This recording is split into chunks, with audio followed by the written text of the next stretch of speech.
You guys about breeding. I feel like this is a common topic in most vet clinics, and I'm going to go over the reason why I disagree with breeding.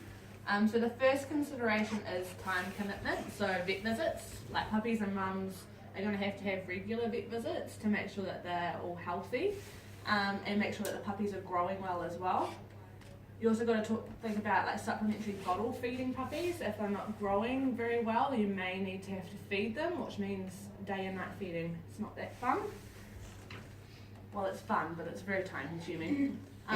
Cleaning out the whelping box. So puppies pee and poo a lot, and they're in the whelping box for quite a few weeks before they can actually move around. And it is best practice under Section 6 of the Code Dog Welfare as well, that bedding material should be replaced frequently and as needed to keep the area clean. So we do want to follow best practice because we want to do the best for our animals. Socialising the puppies as well. You want to have well socialised puppies with humans and other dogs so that they have a good start at life. You may also have to have emergency vet visits for puppies or mum as well. Owners must provide freedom from pain and injury and disease and are entitled to immediate veterinary attention. So we do want to make sure that we do get them down to the vets whenever they need to go. Finding new owners for the puppies. You want to ensure that puppies go to good homes at the end of the day. So you want to make sure that you've got responsible owners. They're going to do everything necessary for the puppies. So your second consideration is the cost. Now, it is a common misconception that you may have significant money when breeding puppies. It is possible to make money, however, you do need to set up your whole breeding program first, and that is a lot of money to start with. It's our neighbour, sorry to interrupt, but our neighbour had 10 pups, and he made a fortune selling them on trade made. 3 of them died, but he still made heaps of money. So I can understand where you're coming from, however he may be a registered breeder, so he may have had to set up the breeding program to begin with, and we never know how much really around about that costs. Not only that, but how much did it cost him to breed, to raise these puppies before they were able to go to new homes as well. But the ones we breed, the ones I get from my bitch, they'll pay for our vet bills because we have 5 people are really interested in a pup.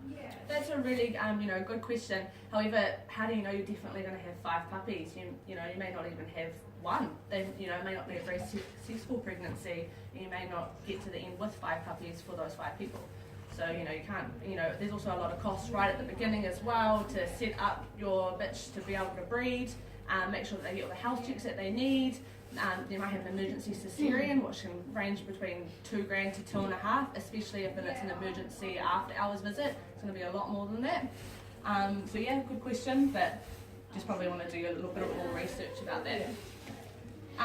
So other costs as well is building a whelping box, health checks for mums and puppies, vaccinations, worm and flea treatment. They need a lot of worm and flea treatment, especially depending on how many puppies you do have as well. You want to make sure that the bitch and the puppies are on a good high quality diet as well. And that's not cheap because they do eat a lot, especially when they're growing. Like I said, possible cesarean as well if the whelping doesn't go to plan. Medical treatments for if the puppies become ill, so such as fading puppy syndrome. They may need to go in and see a vet regularly. Radiographs or ultrasound, so it is best practice to confirm pregnancy of your bitch as well, and you can kind of work out how many puppies you're going to expect. It's quite handy. You may have a stud fee as well. You will want to find a stud from a good breeder with a proven stud that comes with a fee usually as well. DNA and blood tests, so you want to make sure that, blood tests usually are to make sure that the bitch is actually pregnant. Also, DNA and bloods are really good for working out what diseases they may carry. Your next consideration are risks for your dog and your potential future puppies. So memory issues later on in life for the bitch, puppy health checks and complications, postnatal complications such as milk fever or even death. So in conclusion, I feel breeding with the aim to cover bills to make money is unrealistic and shouldn't be a decision taken lightly. The minimum standards under Part 6 of the Code of the Welfare are extremely important to follow because you can actually be prosecuted for that under the Animal Welfare Act. Morally and ethically, I believe best practice points should be followed as the puppies and bitch are living, breathing creatures that require the best care possible.